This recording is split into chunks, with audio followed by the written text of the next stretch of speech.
Hello guys, आपका gravitation complete हो चुका था। अब चलिए आपका चैप्टर नंबर 10 जो है तो स्टार्ट करते हैं। कार्य तथा ऊर्जा, वर्क एंड एनर्जी।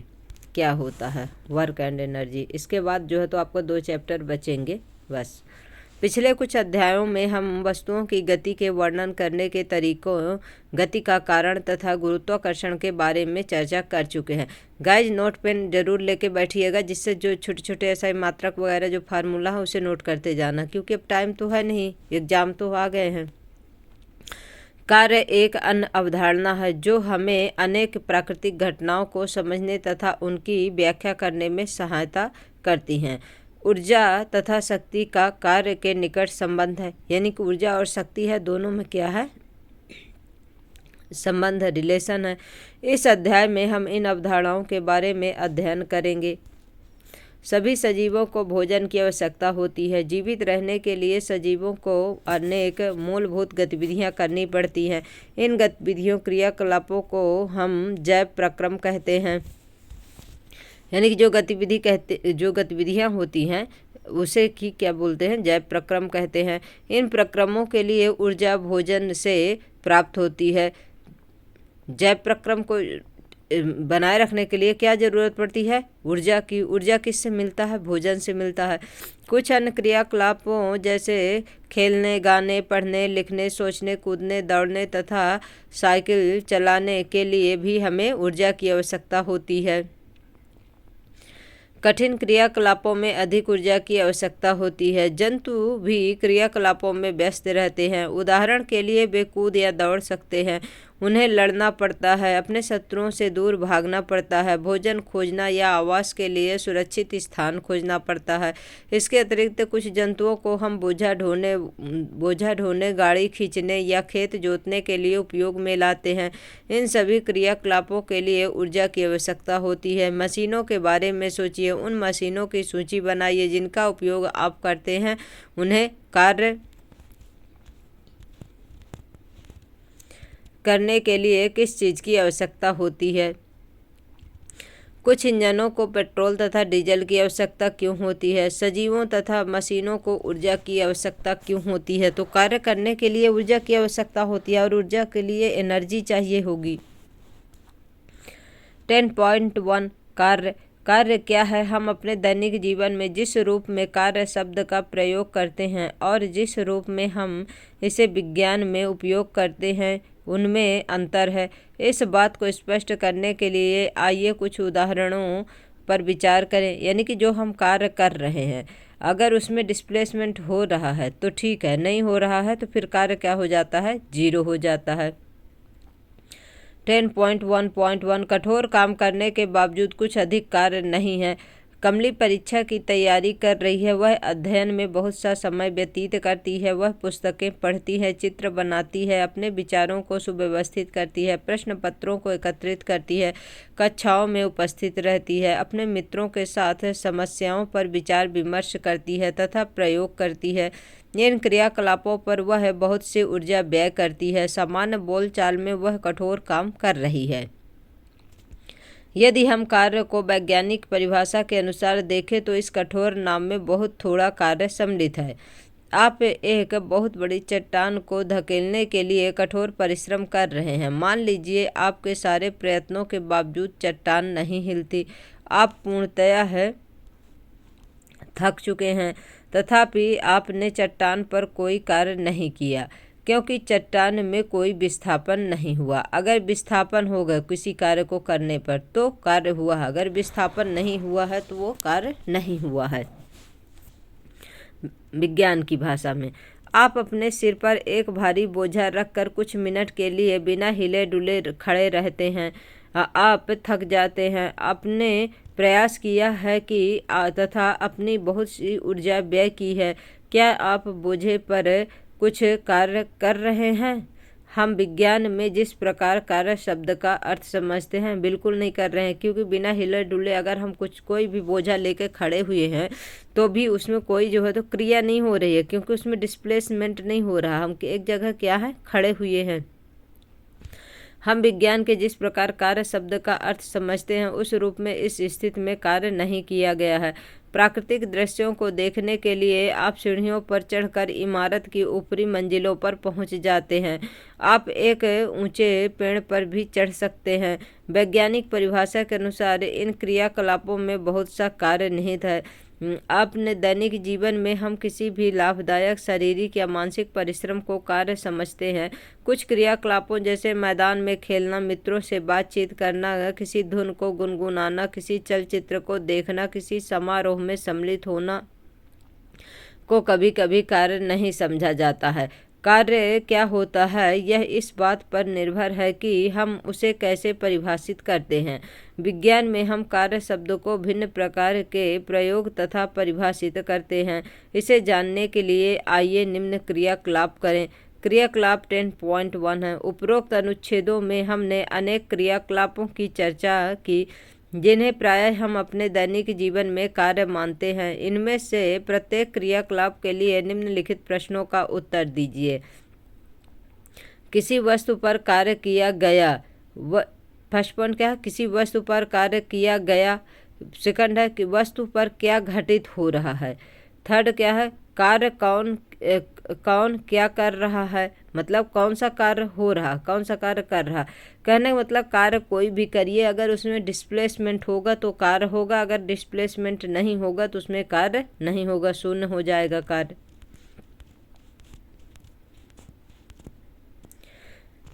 टेन 10.1.2 कार्य की वैज्ञानिक संकल्पना। अब देखिए वैज्ञानिक संकल्पना क्या है कार्य की। विज्ञान के दृष्टिकोण से हम कार्य को किस प्रकार देखते और परिभाषित करते हैं, यह समझने के लिए आइए कुछ स्थितियों पर विचार करें। किसी सतह पर रखे एक गुटके को धकेलें। गुटका कुछ दूरी तय करता है। आपने गुटके पर कुछ बल लगाया जिससे गुटका विस्थापित हो गया। इस स्थिति में कार्य हुआ? बिल्कुल हुआ। एक लड़की किसी ट्राली को खींचती है और ट्राली कुछ दूर तक चलती है। लड़की ने ट्राली पर बल लगाया और यह विस्थापित हुई, इसीलिए कार्य इसमें किया गया। एक पुस्तक को किसी ऊंचाई तक उठाइए। ऐसा करने के लिए आपको बल लगाना पड़ेगा।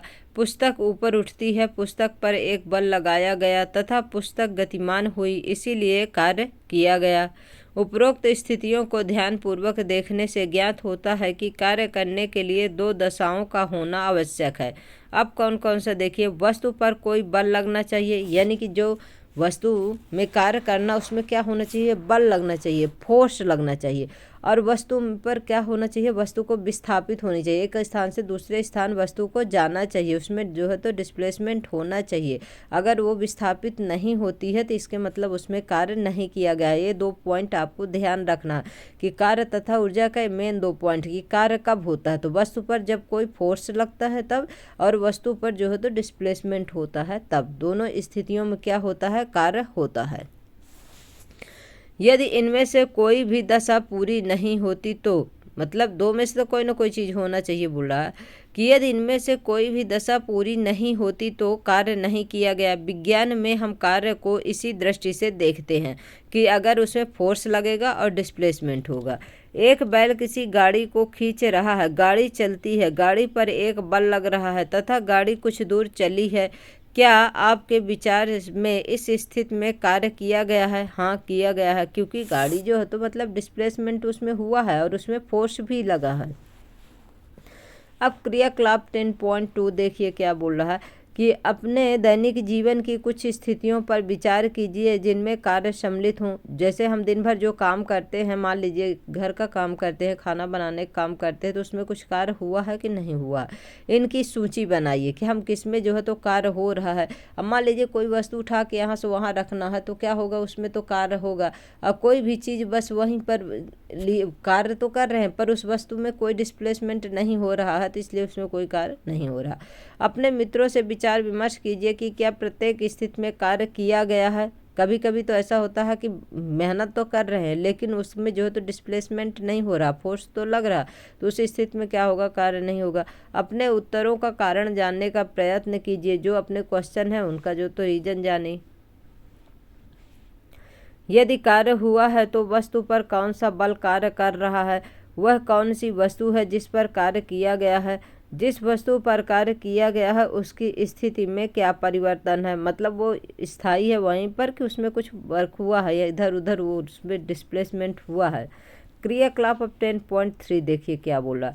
कुछ स्थितियों पर विचार कीजिए जब वस्तु पर बल लगने के बावजूद वह विस्थापित नहीं होती। ऐसी स्थिति पर भी विचार कीजिए जब कोई वस्तु बल लगे बिना भी ही विस्थापित हो जाए।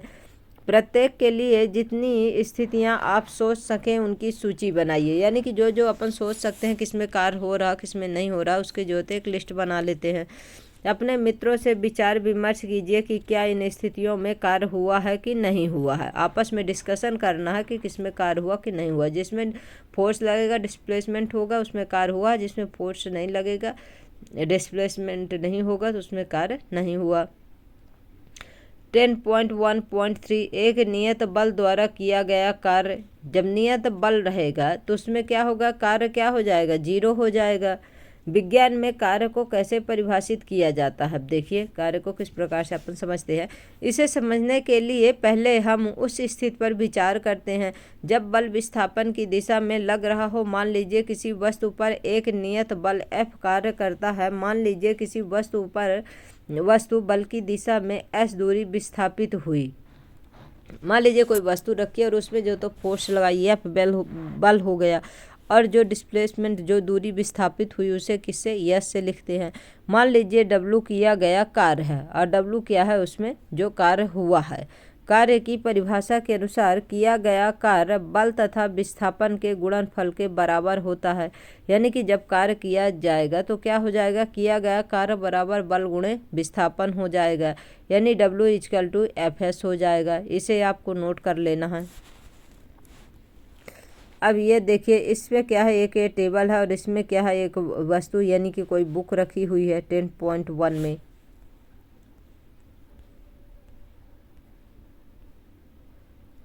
अतः किसी वस्तु पर लगने वाले बल द्वारा किया गया कार्य बल के परिमाण तथा बल की दिशा में चली गई दूरी के गुणनफल के बराबर होता है। कार्य में केवल परिमाण होता है तथा कोई दिशा नहीं होती। कार्य में क्या होता है, परिमाण होता है लेकिन दिशा नहीं होती है। समीकरण में यदि F बराबर 1 न्यूटन तथा S बराबर 1 मीटर हो तो बल द्वारा किया गया कार्य 1 न्यूटन मीटर होगा, क्योंकि दूरी को मीटर से और बल को किससे जो है तो न्यूटन से लिखते हैं, होगा। यहाँ पर बल का मात्रक न्यूटन मीटर या जूल है। इसे नोट कर लीजिए कि बल का मात्रक क्या होता है, न्यूटन मीटर या जूल है। अतः इसे 1 जूल किसी वस्तु पर किए गए कार्य की वह मात्रा है जब 1 न्यूटन का बल वस्तु को बल की क्रिया रेखा की दिशा में 1 मीटर विस्थापित कर दे। यानी 1 न्यूटन का बल कब लगेगा, जब 1 जूल किसी वस्तु पर किए गए कार्य की वह मात्रा है जिसमें 1 न्यूटन का बल वस्तु के बल की क्रिया यानी जो वस्तु है उसे क्या कर दे, 1 मीटर विस्थापित कर दे, तो क्या कहलाएगा, 1 न्यूटन कहलाएगा। समीकरण 10.1 को ध्यानपूर्वक देखिए। यदि वस्तु पर लगने वाला बल 0 है तो किया गया कार्य कितना होगा। यदि वस्तु का विस्थापन 0 है तो किया गया कार्य कितना होगा। उन दशाओं का उल्लेख कीजिए जिनका कार्य होने के लिए पूरा होना आवश्यक है। अब देखिए ये क्वेश्चन है। ये क्वेश्चन जो है तो आपको कराऊंगी, क्वेश्चन करा के शॉर्ट्स में डाल दूंगी और पहले थ्योरी कंप्लीट कर लेते हैं।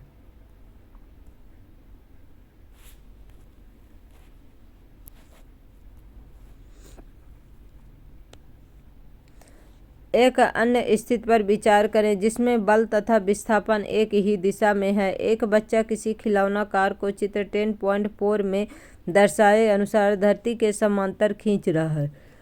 बच्चे ने कार के विस्थापन की दिशा में बल लगाया है। इस स्थिति में किया गया कार्य बल तथा विस्थापन के गुणनफल के बराबर होगा। इस प्रकार की स्थिति में बल द्वारा किया गया कार्य क्या होगा, धनात्मक माना जाता है। इस बात को समझिएगा। इससे 3 क्वेश्चन आपके बनते हैं, कब जो है तो धनात्मक है, कब शून्य है, कब ऋणात्मक है। तो जब जिस दिशा की ओर आप कोई वस्तु को मतलब धकेल रहे हैं, खींच रहे हैं, अगर उसी तरफ क्या हो रहा है, विस्थापन हो रहा है, विस्थापन के गुणनफल के बराबर कार्य बल तथा विस्थापन के गुणनफल के क्या होता है, विस्थापन और गुणनफल के बराबर होता है, यानी कि बल जो लगता है, या क्या बोला, W=F(s) है, यानी कि विस्थापन होगा अगर, तो इस स्थिति में बल लग रहा है तो क्या हो जाएगा, जिस तरफ आप फोर्स लगा रहे हैं उसी तरफ अगर वस्तु आगे बढ़ रही है तो क्या होगा, उसे धनात्मक माना जाता है। अब देखिए, जैसे ये टेबल है और इसमें गाड़ी रखी है और ये बच्ची इसको खींच रही है, अगर ये इसके तरफ खींच रही है कार, तो इसमें क्या हो जाएगा, धनात्मक हो जाएगा। अगर ये अपने तरफ खींच रही है लेकिन इसके तरफ नहीं जा रही है और जो है तो वस्तु जो है तो यहीं पर जैसे तैसे खड़ी है, बल तो लग रहा है लेकिन डिस्प्लेसमेंट नहीं होता है, तब क्या हो जाता है, 0 हो जाएगा। और जब बल फोर्स के विपरीत, मतलब ये अपने तरफ खींच तो रही है लेकिन ये गाड़ी पीछे की तरफ भाग रही है, तब क्या हो जाएगा, ऋणात्मक हो जाएगा। आशा करती हूँ कि आप लोग समझ रहे होंगे, और जब आप चैप्टर पढ़ेंगे तभी आप इसके जो है तो क्वेश्चन आंसर कर पाएंगे, क्योंकि जो ये थोड़ी फिजिक्स वाली लैंग्वेज होती है थोड़ा सा समझने में डिफ़िकल्ट रहता है, लेकिन एक बार 2 बार पढ़ने से सब आ जाता है, कोई दिक्कत नहीं होती। अब एक स्थिति पर विचार करें जिसमें कि एक वस्तु समान वेग से किसी नियत दिशा में गति कर रही है और उस पर विपरीत दिशा में एक अवमंदक बल F आरोपित किया जाता है। अब ये बात देखिए, समझने की कोशिश करिए कि अब एक स्थिति पर विचार करें जिसमें कि एक वस्तु समान वेग से किसी नियत दिशा में गति कर रही है। जब नियत की बात करें तो उसमें क्या हो जाता है, 0 डिस्प्लेसमेंट हो जाता है, और उस पर विपरीत दिशा में एक अवमंदक बल F आरोपित किया गया। यानी कि आप किसी वस्तु को अपने तरफ तो खींच रहे हैं फोर्स लगाकर, लेकिन उसमें जो है तो कोई डिस्प्लेसमेंट नहीं हो रहा, वो और जो है तो पीछे की तरफ धकेलती जा रही है कोई वस्तु, अर्थात दोनों दिशाओं के बीच कितने का कोण बनता है, 180 का कोण बन रहा है। माना कि वस्तु s दूरी के विस्थापन के पश्चात रुक जाती है। ऐसी स्थिति में बल F द्वारा किया गया कार्य क्या माना जाएगा, ऋणात्मक माना जाता है, और इसे ऋण चिन्ह द्वारा निर्दिष्ट किया जाता है। बल द्वारा किया गया कार्य F(-s) या -F(s) है, यानी कि इसे भी नोट कर लीजिएगा कि कब माइनस लगता है, जब 180 अंश का कोण बनता है। यानी कहने का मतलब, आप एक सीधी रेखा में कोई वस्तु चल रही है और आप अपने ओर खींच रहे हैं फोर्स लगा करके, लेकिन वो आपकी तरफ नहीं खींच रही है, क्या हो रहा है, वस्तु में एक अवमंदन, एक और कोई बल कार्य कर रहा है जो पीछे की तरफ जो है तो वस्तु धकेल रही, तब वो उसमें क्या हो जाएगा, उसे ऋण चिन्ह से लिखेंगे, F(-s) या -F(s). इसे नोट कर लीजिएगा, क्योंकि जब सवाल सॉल्व करेंगे तब इनकी ज़रूरत पड़ेगी। जब बल विस्थापन की दिशा में विपरीत दिशा में लगता है तो किया गया कार्य क्या होता है, ऋणात्मक होता है। यानी कि इस बात को समझ रहे होंगे कि जब बल विस्थापन की दिशा के विपरीत दिशा में, यानी कि हम जिस साइड को कोई वस्तु को जिधर को मतलब एक फोर्स लगा रहे हैं, अगर उस दिशा में नहीं जा रही, उसके विपरीत दिशा में एक बल लग रहा है, उसके विपरीत दिशा में वस्तु जा रही है, तब कार्य क्या हो जाएगा, ऋणात्मक हो जाएगा। जब बल विस्थापन की दिशा में लगता है तो किया गया कार्य क्या हो जाएगा, धनात्मक होता है। उपरोक्त विचार विमर्श से यह स्पष्ट है कि किसी बल द्वारा किया गया कार्य धनात्मक अथवा ऋणात्मक दोनों में से कोई एक हो सकता है। इसे समझने के लिए आइए निम्नलिखित क्रियाकलाप करें।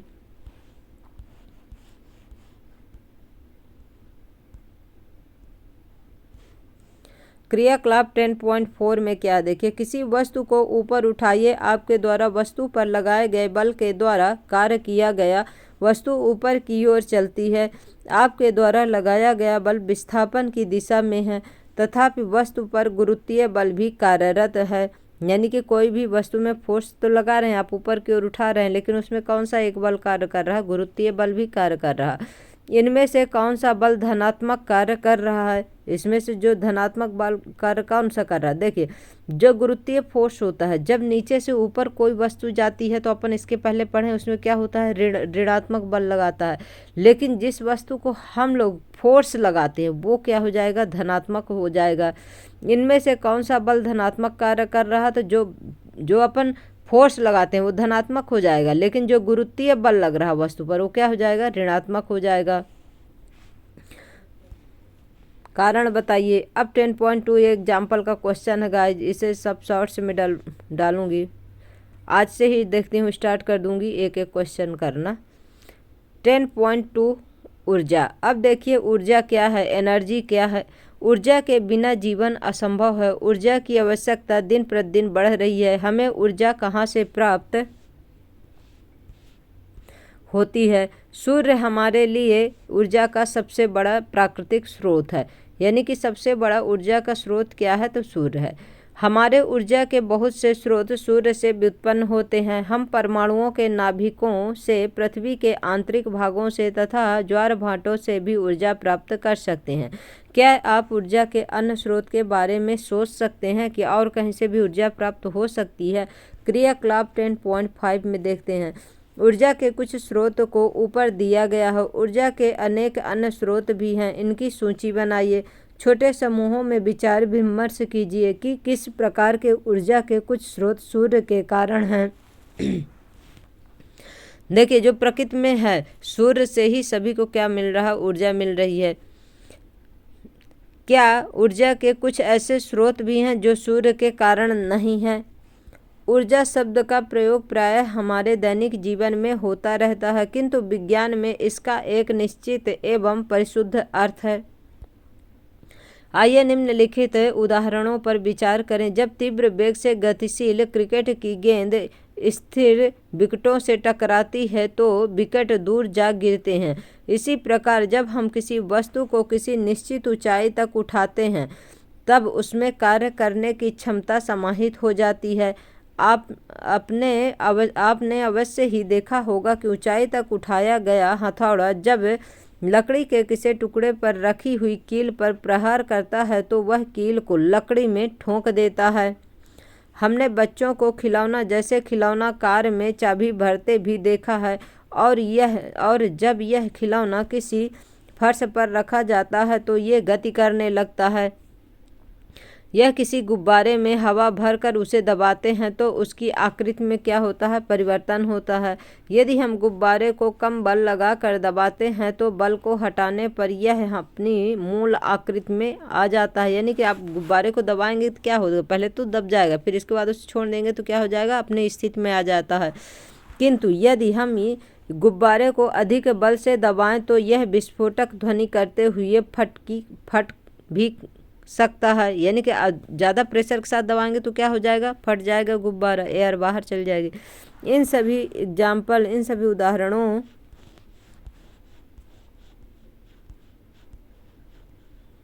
में वस्तुएं विभिन्न प्रकार से कार्य करने की क्षमता अर्जित कर लेती हैं। मतलब इसमें जो हो तो जो जैसी वस्तु उस प्रकार से उनमें क्या होती हैं? कार्य करने की क्षमता होती है। यदि किसी वस्तु में कार्य करने की क्षमता है तो कहा जाता है कि उसमें ऊर्जा है। जो वस्तु कार्य करती है उसमें ऊर्जा की हानि होती है, और जिस वस्तु पर कार्य किया जाता है उसमें ऊर्जा की वृद्धि होती है। ये बात समझिएगा। यदि किसी वस्तु में कार्य करने की क्षमता है तो क्या कहा जाता है? कि उसमें ऊर्जा है। जो वस्तु कार्य करती हैं उसमें ऊर्जा की हानि होती है, और वस्तु जो कार्य कर रही है और उसमें अगर किसी में ऊर्जा की हानि होती है तो उसे क्या बोलते हैं? और जिस वस्तु पर कार्य किया जाता है उसमें ऊर्जा की क्या होती है? वृद्धि होती है। किसी वस्तु में यदि ऊर्जा है तो यह कैसे कार्य करती है? कोई वस्तु जिसमें ऊर्जा है तो वह दूसरी वस्तु पर बल लगा सकती हैं। जब ऐसा होता है तो ऊर्जा पहली वस्तु से दूसरी वस्तु को क्या करेगी? स्थानांतरित हो जाती है। यानी कि ऊर्जा संरक्षण का जो नियम है वो क्या कहता है? ऊर्जा को ना ही नष्ट किया जाता है और ना ही जो है तो उसे ना ही बनाया जा सकता है, ना ही नष्ट किया जाता। उसे क्या किया जाता है? एक रूप से दूसरे रूप में क्या हो जाती है? परिवर्तन हो जाती है। ऊर्जा संरक्षण का नियम कहता है स्थानांतरित हो जाती है। दूसरी वस्तु क्योंकि कुछ ऊर्जा ग्रहण करती हैं इसलिए कुछ कार्य कर सकती हैं और इस प्रकार यह गति में आ सकती हैं। इस प्रकार पहली वस्तु में कार्य करने की क्षमता है। इसका अर्थ हुआ कि कोई भी वस्तु जिसमें ऊर्जा है कार्य कर सकती हैं। इस प्रकार किसी वस्तु में निहित ऊर्जा को उसकी कार्य करने की क्षमता के रूप में मापा जाता है। इसीलिए ऊर्जा का मात्रक वही है जो कार्य का है, अर्थात जूल। एक जूल कार्य करने के लिए आवश्यक ऊर्जा की मात्रक 1 जूल होती है। कभी कभी ऊर्जा के बड़े मात्रक किलो जूल का उपयोग किया जाता है। 1 किलो जूल में 1000 जूल के बराबर होता है। इसे नोट कर लीजिएगा। कि 1 किलो जूल में कितना 1000 जूल के बराबर होता है। और ऊर्जा का और आपका जो है तो क्या बोल रहा है कि जूल जो है तो ऊर्जा का और आपका एनर्जी का दोनों का क्या है मात्रक है, एक है। 1 जूल ऊर्जा का मात्रक वही है जो कार्य का, यानी कि जो कार्य का और ऊर्जा का दोनों का मात्रक क्या है, जूल होता है। इसे भी नोट कर लीजिएगा। 10.2.1 ऊर्जा के रूप में सौभाग्य से जिस संसार में हम रहते हैं उसमें ऊर्जा अनेक रूपों में विद्यमान है, विभिन्न रूपों में। स्थितिज ऊर्जा, इसे भी नोट करिएगा। ऊर्जा किस किस प्रकार से यूज कर सकते हैं, तो देखिए स्थितिज ऊर्जा, गतिज ऊर्जा, उष्मीय ऊर्जा, रासायनिक ऊर्जा, विद्युत ऊर्जा तथा प्रकाश ऊर्जा सम्मिलित हैं। ये सभी जो है एक एक अपने में क्या है, क्वेश्चन है। स्थितिज ऊर्जा क्या है, गतिज ऊर्जा क्या है, उष्मीय ऊर्जा क्या है, रासायनिक ऊर्जा क्या है, विद्युत ऊर्जा, प्रकाश ऊर्जा। इसे सोचिए, आप कैसे ज्ञात करेंगे कि कोई सत्ता वस्तु जिसका अस्तित्व है ऊर्जा का रूप है। अपने मित्रों तथा अध्यापकों से विचार विमर्श कीजिए कि ये जो है तो किस, जैसे स्थितिज ऊर्जा है, जो कोई भी वस्तु, जैसे आपकी स्प्रिंग में क्या होती है, स्थितिज ऊर्जा होती है। गतिज ऊर्जा जिसमें गति होती है, गतिज ऊर्जा होगी। उष्मीय ऊर्जा जिसमें उष्मा का उत्सर्जन होता है, उष्मीय ऊर्जा। रासायनिक ऊर्जा जो केमिकल जो रिएक्शन जो के द्वारा जो होते हैं उन्हें क्या बोलेंगे, रासायनिक ऊर्जा बोलते हैं।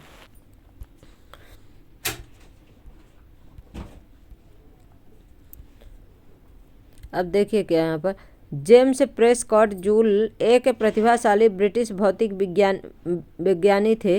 वे अपने विद्युत तथा ऊष्मागतिकी के अनुसंधानों के लिए विशेष रूप से प्रसिद्ध हुए। अन्य विचारों के अतिरिक्त उन्होंने विद्युत के ऊष्मीय प्रभाव के बारे में नियम बनाया। उन्होंने ऊर्जा संरक्षण नियम को प्रयोगात्मक रूप से सत्यापित किया। कौन, जेम्स प्रेस्कॉट जूल। इन्हीं के नाम पर क्या पड़ा, जो है तो जूल, कार्य तथा ऊर्जा का जो मात्रक है तो क्या है, जूल है।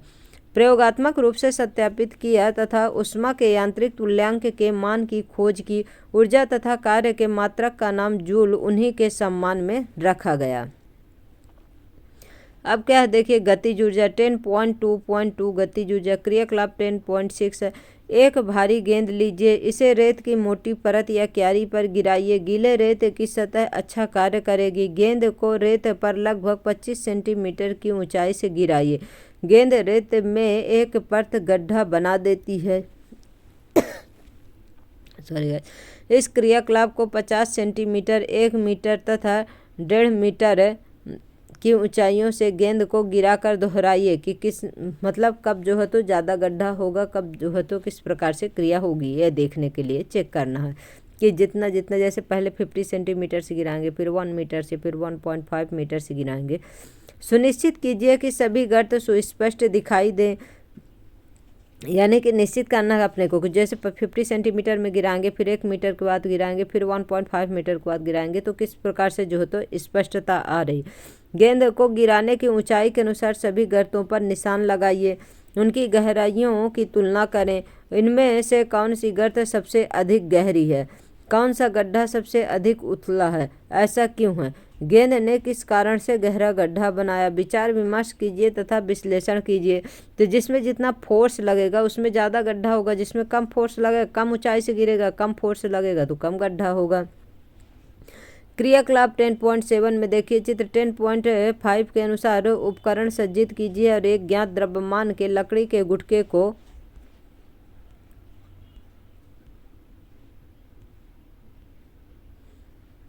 ये देखिए इस प्रकार से क्या एक टेबल लेना है, यहाँ पर एक लकड़ी को गुटके पर, यहाँ पर यह क्या है फोर्स लगाना है और यहाँ से गिरी लगी हुई है। देखिए किस प्रकार से इसे करना। ट्रॉली के सामने ने किसी सुविधाजनक निश्चित दूरी पर रखिए।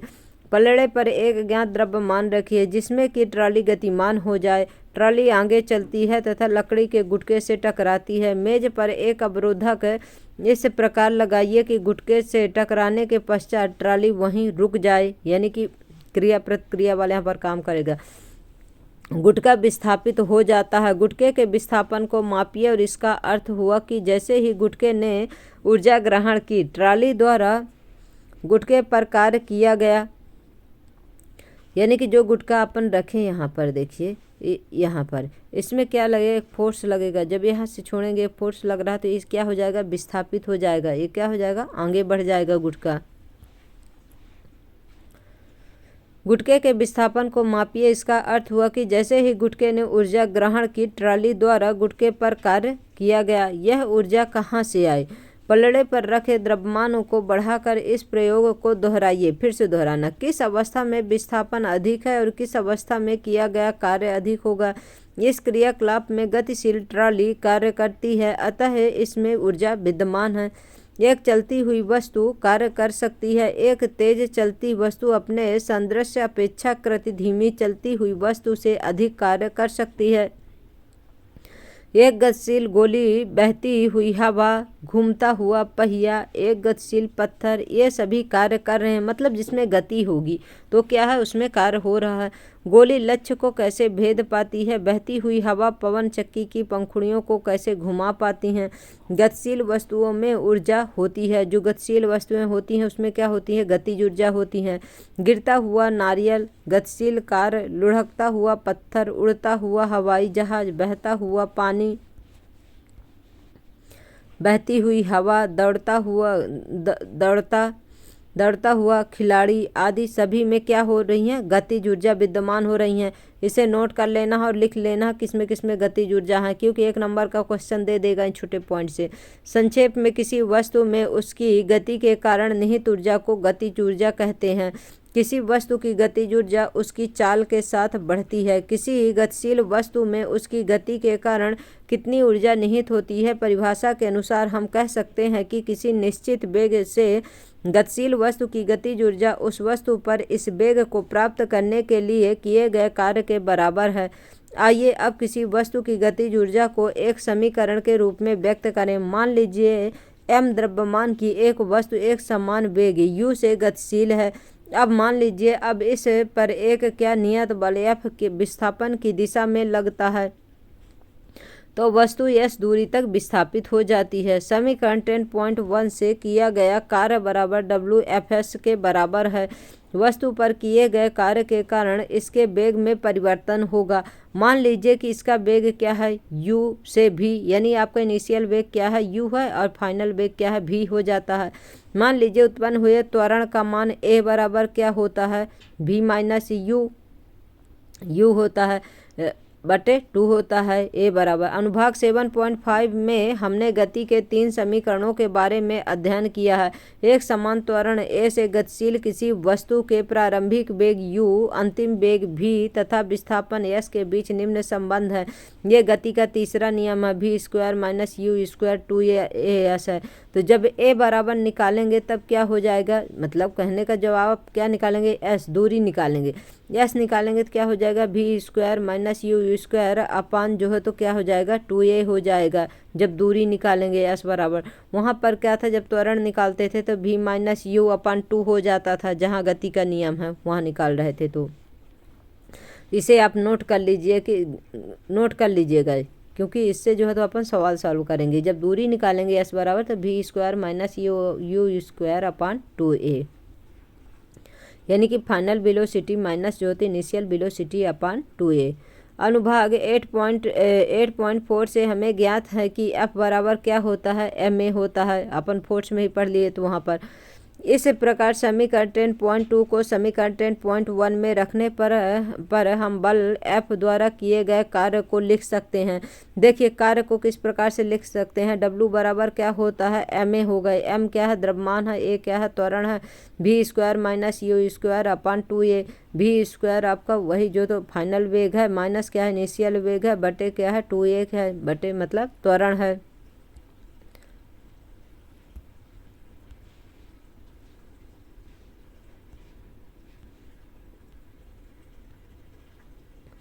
इसके बाद क्या है? देखिए W equal to 1 upon 2mv square minus u square हो गया। ये आपका जो गति के जो दूसरा नियम है उसके अनुसार है। यस बराबर 1/2 ut 1/2 at स्क्वायर से। यदि वस्तु की गति अपनी विराम अवस्था से प्रारंभ होती है, अर्थात u बराबर क्या होगा? 0 होगा, यानी कोई भी स्थिति जब विराम अवस्था में है तब क्या होगा? उसका जो है तो आपका इनिशियल वेग क्या हो जाएगा? 0 हो जाएगा। w बराबर 1 अपान 2mv स्क्वायर होगा। इसे नोट कर लीजिएगा, ये फार्मूला है आपके। यह स्पष्ट है कि किया गया कार्य वस्तु की गतिज ऊर्जा में परिवर्तन के बराबर है। यदि U बराबर 0 किया गया कार्य होगा तो 1/2 mv² है। अतः m द्रव्यमान तथा एक समान वेग v से गतिशील वस्तु की गतिज ऊर्जा का मान जो है तो क्या हो जाएगा, 0 हो जाएगा। एक समान जहाँ कहेगा, नियत कहेगा, वहाँ पर क्या हो जाता है, जो है तो 0 हो जाता है। E के इक्वल टू 1/2 mv² है।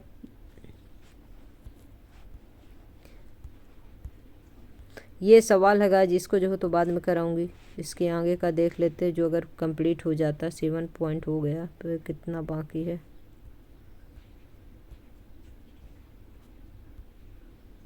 देखिए अब स्थितिज ऊर्जा है। गतिज ऊर्जा अपन देख लिए ना, जिसमें जिसमें गति होगी सभी गतिज ऊर्जा हो जाएंगे। अब यह क्या है, स्थितिज ऊर्जा है। क्रियाकलाप 10.8 में एक रबड़ बैंड, रबड़ का छल्ला लीजिए, इसके एक सिरे को पकड़कर दूसरे सिरे से खींचिए, छल्ला खींच जाता है। छल्ले के एक सिरे को छोड़िए, क्या होता है। जब पहले खींचेंगे तो खींच जाएगा, उसके बाद क्या होगा, वो अपनी अवस्था में आ जाएगा। इसमें क्या हो रहा है, मतलब इसमें क्या स्थित है, स्थितिज ऊर्जा है।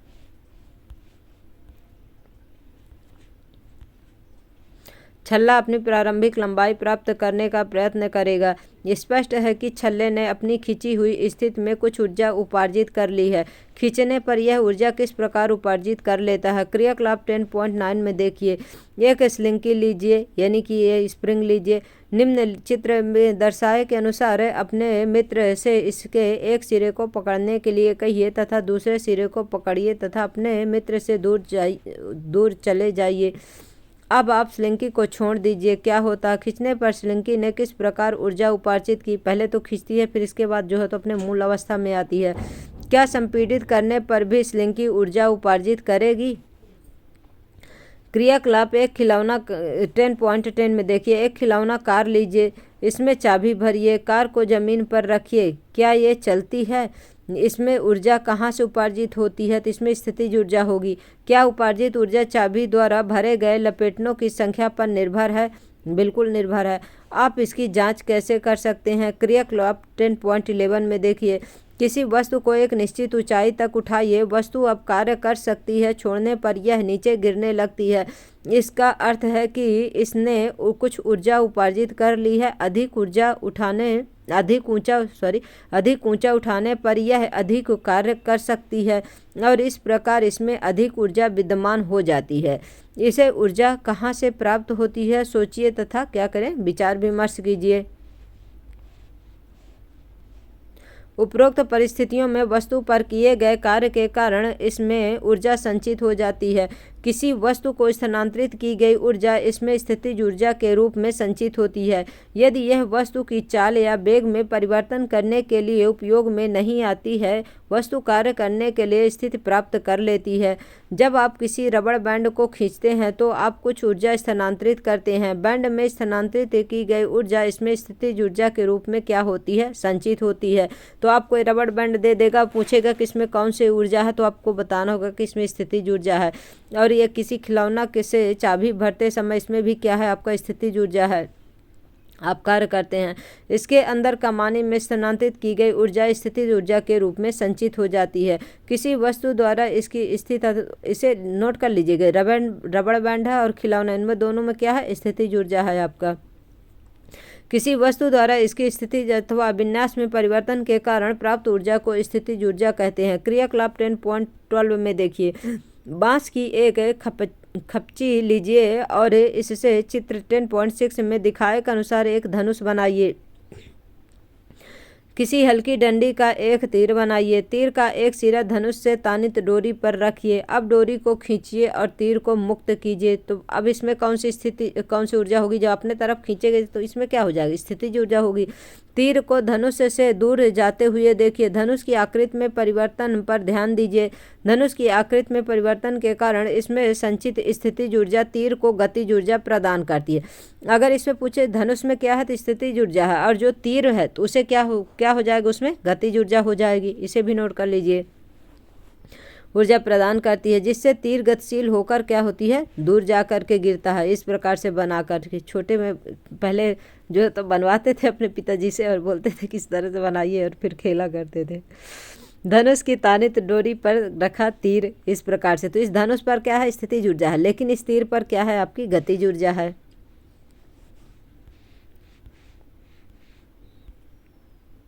10.2.4 किसी ऊंचाई पर वस्तु की स्थितिज ऊर्जा, वस्तु को किसी ऊंचाई तक उठाने में उसकी ऊर्जा में वृद्धि होती है। इसका कारण है कि इसको ऊपर उठाने में इस पर गुरुत्व बल के विरुद्ध कार्य किया जाता है। इस प्रकार की वस्तु में विद्यमान ऊर्जा इसकी गुरुत्वीय स्थितिज ऊर्जा है। भूमि से ऊपर किसी बिंदु पर किसी वस्तु की गुरुत्वीय स्थितिज ऊर्जा को वस्तु को भूमि से उस बिंदु तक उठाने में गुरुत्वीय बल के विरुद्ध किए गए कार्य द्वारा परिभाषित करते हैं। किसी ऊंचाई पर किसी वस्तु के गुरुत्वीय स्थितिज ऊर्जा के व्यंजक को ज्ञात करना सरल है। अब देखिए ये क्या है, यहाँ भूमि है, जमीन पर यहाँ पर एक गुटका रखा हुआ और इसमें क्या हो रहा है, h हाइट पर रखी हुई है। यहाँ ऊपर ले जाएंगे और ऊपर से नीचे आएगा तो इस पर किस प्रकार से जो है तो इसका लिखेंगे। तो देखिए, एक m द्रव्यमान की वस्तु के बारे में विचार कीजिए कि कोई वस्तु है जिसका द्रव्यमान कितना है, m है। मान लीजिए इसे धरती से h ऊंचाई तक ऊपर उठाया जाता है, h हाइट पर ले जाएंगे। ऐसा करने के लिए एक बल की आवश्यकता होगी। तो वस्तु को उठाने के लिए आवश्यक न्यूनतम बल वस्तु के भार के बराबर अर्थात mg है।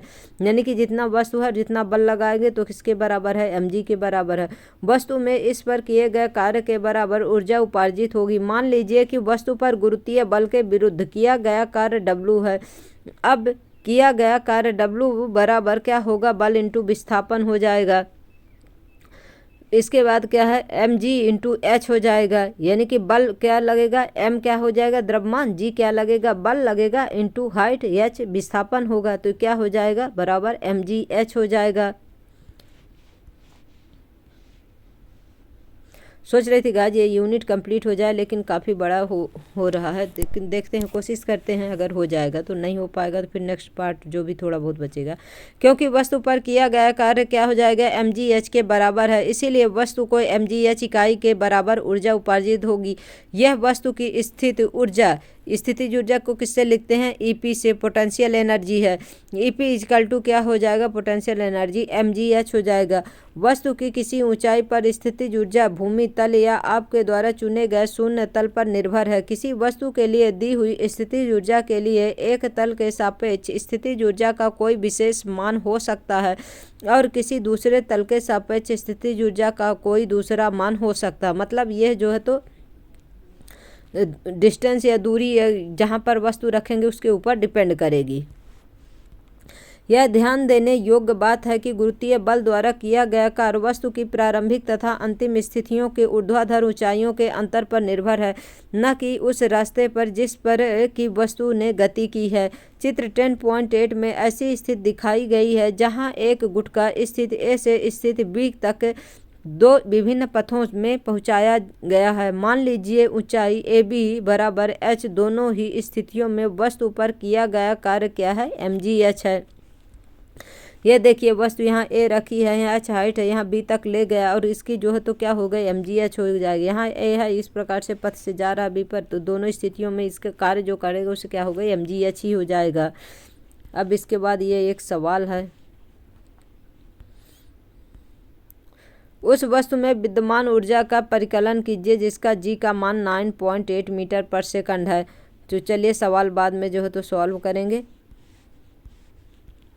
अब क्या ऊर्जा के विभिन्न रूप परस्पर परिवर्तनीय हैं? तो हाँ, ऊर्जा के रूप मतलब परिवर्तन होते हैं। क्या हम ऊर्जा का एक रूप से दूसरे रूप में रूपांतरण कर सकते हैं? प्रकृति में हमें ऊर्जा रूपांतरण के अनेक उदाहरण देखने को मिलते हैं। छोटे समूहों 10.13 छोटे समूहों में बैठिए, प्रकृति में ऊर्जा रूपांतरण की विभिन्न विधियों पर विचार करें। अपने समूह में निम्न प्रश्नों के बारे में विचार विमर्श करें। फर्स्ट, क्या हरे पौधे खाना कैसे बनाते हैं? उन्हें ऊर्जा कहाँ से प्राप्त होती है? वायु एक स्थान से दूसरे स्थान को क्यों बहती हैं? कोयला तथा पेट्रोलियम जैसे ईंधन कैसे बने? किस प्रकार के ऊर्जा रूपांतरण जल चक्र को बनाए रखते हैं? क्रियाकलाप 10.14 देखिए, अनेक मानव क्रियाकलापों तथा हमारे द्वारा उपयोग किए जाने वाले जुगतों में ऊर्जा रूपांतरण सम्मिलित है। इस प्रकार के क्रियाकलापों तथा जुगतों की एक सूची बनाइए। प्रत्येक क्रियाकलाप या जुगत में पहचानिए कि किस प्रकार का ऊर्जा रूपांतरण हो रहा है। 10.2.6 ऊर्जा संरक्षण का नियम। क्रियाकलाप 10.13 तथा 10.14 में हमने देखा कि ऊर्जा एक रूप से दूसरे रूप में परिवर्तित हो सकती है। इस प्रक्रिया में निकाय की कुल ऊर्जा क्या हुआ? ऊर्जा रूपांतरण की अवस्था में निकाय की कुल ऊर्जा अपरिवर्तित रहती है। यह ऊर्जा संरक्षण के नियमानुसार है। इस नियम के अनुसार ऊर्जा केवल एक रूप से दूसरे रूप में रूपांतरित हो सकती है, न तो इसके उत्पत्ति की जा सकती है, न ही विनाश किया जा सकता है। ये जो होता है ये परिभाषा है, ये 2 नंबर का क्वेश्चन आ सकता है आपको। रूपांतरण के पहले व रूपांतरण के पश्चात कुल ऊर्जा सदैव अचर रहती है। मतलब ऊर्जा संरक्षण का नियम का परिभाषा आएगी तो इसे क्या लिखना है कि इसमें जो तो ना ही ऊर्जा को जो है तो ना ही नष्ट किया जा सकता है, ना ही बनाया जा सकता है। इसे एक रूप से दूसरे रूप में सिर्फ क्या होता है, बदल जाता है। ऊर्जा सदैव अचर रहती। ऊर्जा संरक्षण का नियम प्रत्येक स्थिति में तथा सभी प्रकार के रूपांतरणों में मान्य है। एक सरल उदाहरण पर विचार कीजिए। मान लीजिए m द्रव्यमान की एक वस्तु h ऊंचाई से स्वतंत्रता पूर्वक गिराई जाती है। प्रारंभ में स्थितिज ऊर्जा क्या होती है? mgh है तथा गतिज ऊर्जा शून्य है। गतिज ऊर्जा शून्य क्यों है? यह शून्य है क्योंकि इसका प्रारंभिक वेग शून्य है। इस प्रकार वस्तु की कुल ऊर्जा क्या हो जाएगी? mgh है। जब यह वस्तु गिरती है तो इसकी स्थितिज ऊर्जा गतिज ऊर्जा में क्या होगी? परिवर्तन हो जाती है। यदि किसी दिए हुए क्षण पर वस्तु का वेग v है तो गतिज ऊर्जा क्या हो जाएगी? 1/2 mv² हो जाएगी। वस्तु जैसे जैसे नीचे गिरती है इसकी स्थितिज ऊर्जा कम होती जाती है तथा गतिज ऊर्जा बढ़ती जाती है। जैसे ऊपर से कोई वस्तु गिराइए, जब वहाँ से गिराएंगे तो पहले स्थितिज ऊर्जा क्या हो जाएगी? जो है तो कम होती, जैसे नीचे आएगी तो गति बढ़ती जाएगी तो स्थितिज ऊर्जा कम होती जाती है। जब वस्तु धरती पर पहुँचने वाली होती है तो h क्या हो जाता है? 0 होगा तथा इस अवस्था में वस्तु का अंतिम वेग भी अधिकतम हो जाएगा। इसीलिए जब गतिज ऊर्जा अधिकतम तथा स्थितिज ऊर्जा न्यूनतम होती है तथापि सभी बिंदुओं पर वस्तु की स्थितिज ऊर्जा तथा गतिज ऊर्जा का योग समान रहता है। यानी कि जब कोई वस्तु ऊपर से नीचे गिरती है तो उसमें क्या है? जो स्थितिज ऊर्जा और गतिज ऊर्जा है तो क्या होता है? समान हो जाता है, क्योंकि जितना बल ऊपर से नीचे आने में फिर नीचे से ऊपर जाने में जैसे तो क्या हो जाएगा? दोनों में समान हो जाएगा वेग। ऊपर से जब नीचे आए तो स्थितिज ऊर्जा प्लस गतिज ऊर्जा क्या हो जाएगी? बराबर अचर हो जाएगा। अब देखिए क्या है, mgh + 1/2 mv² है, अचर है। अब इसे ये क्या है? स्थितिज ऊर्जा क्या है आपकी? mgh है प्लस 1/2 फार्मूला है, mv² आपका क्या है? ये गतिज ऊर्जा है। किसी वस्तु की गतिज ऊर्जा तथा स्थितिज ऊर्जा का योग उसकी कुल यांत्रिक ऊर्जा है। हम देखते हैं कि किसी पिंड के मुक्त रूप में गिरते समय इसके पथ में किसी बिंदु पर स्थितिज ऊर्जा में जितनी कमी होती है गतिज ऊर्जा में उतनी ही वृद्धि होती है। यानी कि जब कोई भी वस्तु ऊपर से नीचे गिराते हैं तो उसकी स्थितिज ऊर्जा में क्या होती जाएगी? कमी होती जाएगी और गतिज ऊर्जा बढ़ती जाएगी। यहाँ पिंड की गति पर वायु प्रतिरोध के प्रभाव आदि की उपेक्षा की गई है। जो अपन ग्रेविटेशन में पढ़े थे कि कोई वस्तु 1-2 पेपर लेते हैं, एक को मोड़ करके जैसे छोटा बॉल बना देते, पूरा पेपर गिराते हैं तो कौन जल्दी गिरेगा? तो भाई जो एरिया कम लेगा एरिया के ऊपर डिपेंड करता था। इस प्रकार गुरुत्वीय स्थितिज ऊर्जा का गतिज ऊर्जा में निरंतर क्या होता है? रूपांतरण हो रहा है। क्रियाकलाप 10.15 20 kg द्रव्यमान का कोई पिंड 4 मीटर की ऊंचाई से मुक्त रूप में गिराया जाता है। निम्न सारणी के अनुसार प्रत्येक स्थिति में स्थितिज ऊर्जा तथा गतिज ऊर्जा की गणना करके सारणी में रिक्त स्थानों को भरिए। ये आपको बाद में करा दूंगी गाइज, क्योंकि अब हमको लगता है आपका ये कंप्लीट नहीं हो पाएगा, थोड़ा सा बचा है। इसे जो है तो गाइज अब मोबाइल में इतना स्पेस नहीं रहता, हर दिन रिकॉर्डिंग करनी पड़ती है और हर दिन जो है इसे डिलीट करना पड़ता है। इसलिए आज के लिए यहीं तक क्लास रखते हैं, क्रियाकलाप 10.15 तक, और इसके बाद जो है तो आपको 11 पेज तक हो गया है अपने को। इसके बाद नेक्स्ट पेज में कर लेंगे, मुश्किल से 5 मिनट का बचेगा, बस हो गया ये, क्योंकि 48 मिनट की क्लास हो गई है, काफ़ी लंबी हो गई है। इसे आप जो है तो 1.5 में करके अगर फर्स्ट बार पढ़ रहे हैं, अगर सेकंड बार पढ़ेंगे तो आप 2x में करके पढ़ लीजिएगा। जब चैप्टर पढ़ेंगे तो क्या है, क्वेश्चन आंसर बहुत आसानी से कर लेंगे गाइज।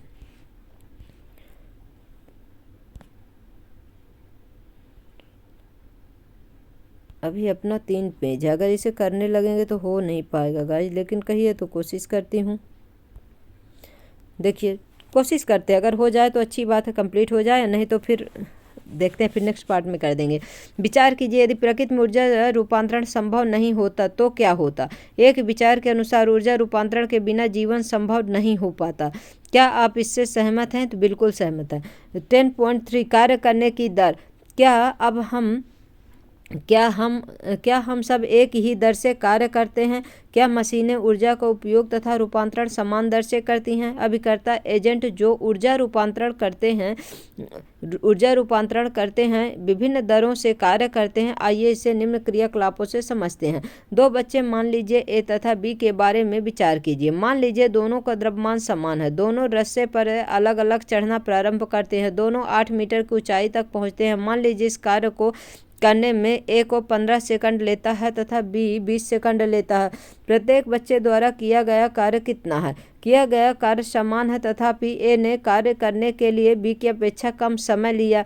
किस बच्चे ने दिए हुए समय, मान लीजिए 1 सेकंड में अधिक कार्य किया?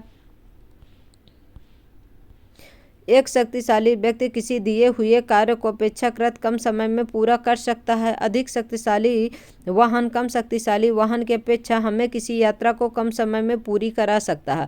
हम मोटर बाइक तथा मोटर कार जैसे मशीनों की शक्ति के बारे में बात करते हैं। इन वाहनों के वर्गीकरण का आधार यह है कि ये कितनी तेजी से ऊर्जा परिवर्तन या कार्य करते हैं। शक्ति किए गए कार्य की गति को मापती है। शक्ति क्या है? जो कार्य करते हैं उसके गति को मापती है, अर्थात कार्य कितनी शीघ्रता या देर से किया गया। शक्ति की परिभाषा इस प्रकार है, इसे भी नोट कर लीजिएगा। कार्य करने की दर या ऊर्जा रूपांतरण की दर को शक्ति कहते हैं।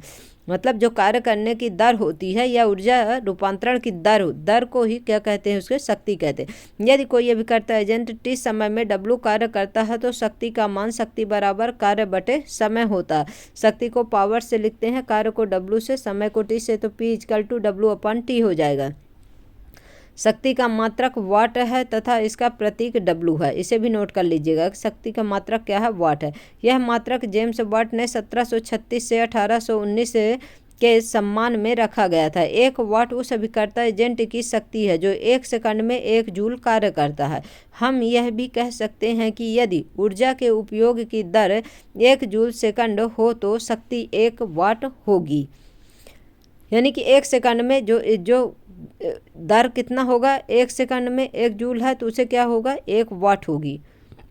1 वाट बराबर क्या हो जाएगा? 1 जूल सेकंड या 1 वाट या 1 जूल सेकंड हो जाएगा। हम ऊर्जा स्थानांतरण को उच्च दरों को किस में लिखते हैं? किलोवाट में व्यक्त करते हैं।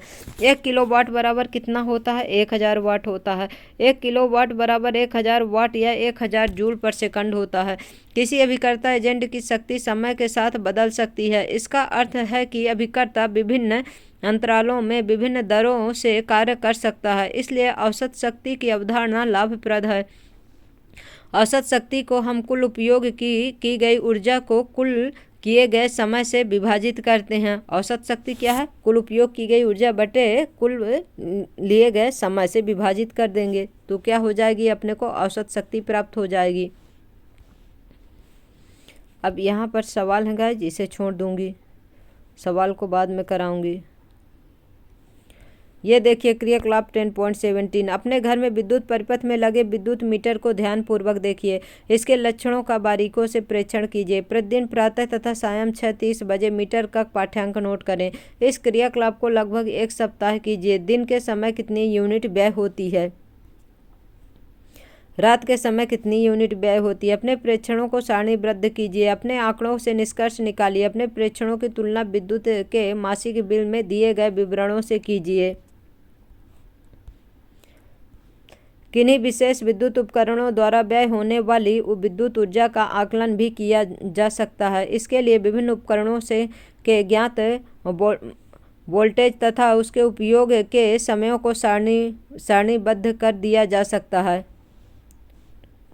कितने वोल्टेज का वाटेज को क्या करेंगे, उसे सारणीबद्ध कर लेंगे, लिख लेंगे कि कितने कितने दिन में कितने यूनिट ऊर्जा खर्च होती है। आपने क्या सीखा गाइज? क्लास तो बड़ी हो गई है लेकिन अब कंप्लीट हो गई है। देखिए जब आप लोगों का एग्जाम हो गया, अब इतना टाइम है नहीं कि इसे कई पार्ट में बनाते रहें, इसलिए जो है तो हम सोचे आज इसे पूरा ही करा दें।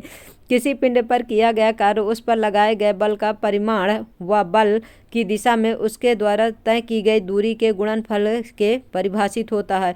कार्य का मात्रक जूल अर्थात 1 जूल बराबर 1 न्यूटन इंटू 1 मीटर होता है। किसी पिंड का विस्थापन शून्य है तो बल द्वारा उस पिंड पर किया गया कार्य शून्य होगा। यदि किसी वस्तु में कार्य करने की क्षमता हो तो यह कहा जाता है कि उसमें ऊर्जा है। ऊर्जा का मात्रक वही है जो कार्य का है, न्यूटन मीटर है, जूल है सॉरी।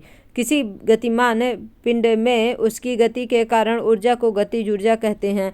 भी वेग से गतिशील किसी m द्रव्यमान वस्तु की गतिज ऊर्जा 1/2 mv² के बराबर होती है।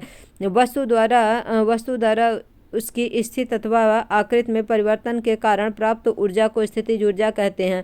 प्रकृति के तल से h ऊंचाई तक उठाई गई किसी m द्रव्यमान की वस्तु को गुरुत्वीय स्थिति या mgh होती है।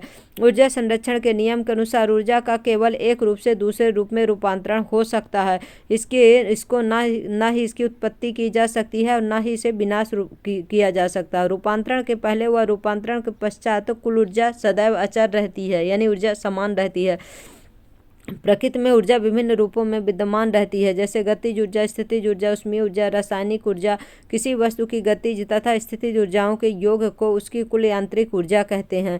कार्य करने के दर को शक्ति कहते हैं। शक्ति का एसआई मात्रक क्या होता है? वाट होता है। 1 वाट बराबर 1 जूल पर सेकंड होता है। तो गाइज इसके बाद ये क्वेश्चन आ गए हैं।